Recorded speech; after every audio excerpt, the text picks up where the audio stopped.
But people often say the Ashanti were afraid to fight the British that had come to take over the Golden Stool.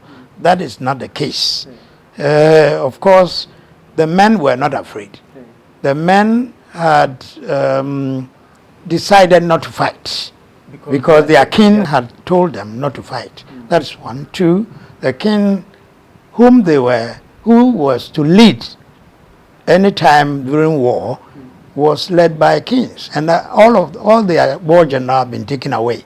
Bantama was absent, Asafo was absent, Mampong was absent, so a lot of these, so they were actually not in the verge of fighting. And that is where Yasantua came in. That, okay, if the men are not ready, they, the women, will be ready. So that gingered them up.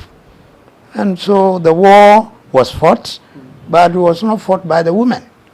So those who were, yes. So those who are often saying, or who keep saying the men were afraid, who fought?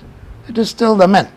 So that clause or constant saying that the men were afraid should be dropped. The men were not afraid, but they were divided.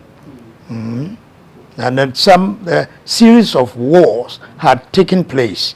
So those who had been defeated, like Okufu, like Nkuransa, like Nsuta, like Mampong, had all been defeated. So you expect those who had been defeated to go and to join. Of course, they are rather happy